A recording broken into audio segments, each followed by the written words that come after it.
As 10 pragas do Egito é uma daquelas histórias que a gente acha que conhece bem, não é mesmo? Mas e se a verdadeira profundidade não estiver exatamente nos milagres, mas sim nos detalhes ao redor deles? É isso que vamos fazer hoje. Usando os comentários do grande sábio Rashi, vamos decifrar as mensagens ocultas no texto, indo muito além daquela narrativa dramática que todo mundo já ouviu. Nosso roteiro vai seguir 4 passos. A gente começa com o desfecho da praga das rãs, depois vamos analisar a teimosia do faraó, em seguida ver como o pó vira piolho e, por fim, entender o que os magos queriam dizer com "este é o dedo de Deus". Então, vamos lá, mergulhando no texto. A segunda praga, a das rãs, finalmente acaba. Só que como o Rashi nos mostra, o que acontece depois do milagre é tão revelador quanto o milagre em si. A cena é quase... dá pra sentir, né? O alívio pelo fim da praga é imediatamente substituído por uma consequência muito física, muito sensorial, um cheiro terrível que toma conta de todo o Egito. A vitória, nesse caso, veio com um preço bem desagradável. E aqui tem um detalhe linguístico que o Rashi ilumina pra gente. O texto original repete a palavra chamorim, chamorim. Rashi explica que isso não é só uma figura de linguagem. Significa literalmente pilhas e pilhas. A ideia é reforçar a escala absurda do problema. Não eram só algumas rãs, era uma quantidade que mal se podia imaginar. E aí, a gente chega no ponto central do conflito. No exato momento em que a pressão alivia, com o cheiro das rãs mortas ainda no ar, qual é a reação do faraó? Não é de alívio, de gratidão, de reflexão, não. É um retorno imediato à teimosia. E isso nos leva direto ao nosso próximo ponto. Vamos tentar entender um pouco mais o que se passa com o faraó. Rashi encontra uma pista fundamental, não na psicologia do personagem, mas na gramática do hebraico original.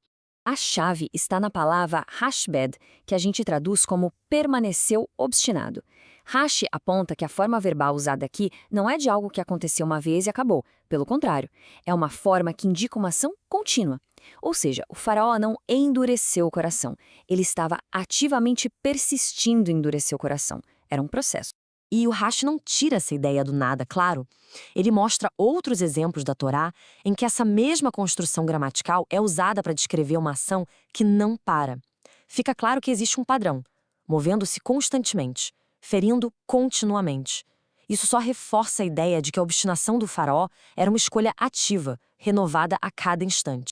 Agora, vamos para a terceira praga e ver como essa história continua. A praga dos piolhos. A forma como ela começa já tem outra lição sutil. E claro, Rashi está ali para nos mostrar qual é. A ordem divina é bem específica. Moisés deve falar para Arão golpear o pó. Percebe a delegação? A ação não parte diretamente de Moisés, mas do irmão dele. E isso, claro, levanta uma questão. Fica a pergunta óbvia: por quê? Por que essa divisão de tarefas? Moisés já tinha realizado outros milagres. Por que não esse? É exatamente esse tipo de pergunta "por quê" que o comentário de Rashi adora responder. E a explicação é incrível. Rashi nos lembra que Moisés tinha uma dívida de gratidão com a terra. Lembra, anos antes, quando Moisés matou um egípcio, a terra o ajudou, escondendo o corpo. Então, seria uma ingratidão da parte de Moisés golpear aquilo que um dia o protegeu. É uma lição profunda sobre gratidão até com os elementos da natureza. Por isso, Arão age em seu lugar. E o resultado é total. 100%. Não tem para onde fugir. Cada grãozinho de pó vira um piolho. E essa natureza tão completa e ao mesmo tempo minúscula é que vai preparar o terreno para o fracasso dos magos do Egito. Isso nos leva ao clímax dessa parte da narrativa. O momento em que a magia humana, que até então parecia dar conta de imitar os milagres, encontra o seu limite absoluto. Os magos do faraó, então, entram em cena, super confiantes. Eles já tinham feito truques parecidos com o sangue e as rãs. Então eles tentam de novo, usando suas artes secretas para replicar o milagre dos piolhos. Só que o resultado dessa vez é curto e grosso. Eles falham.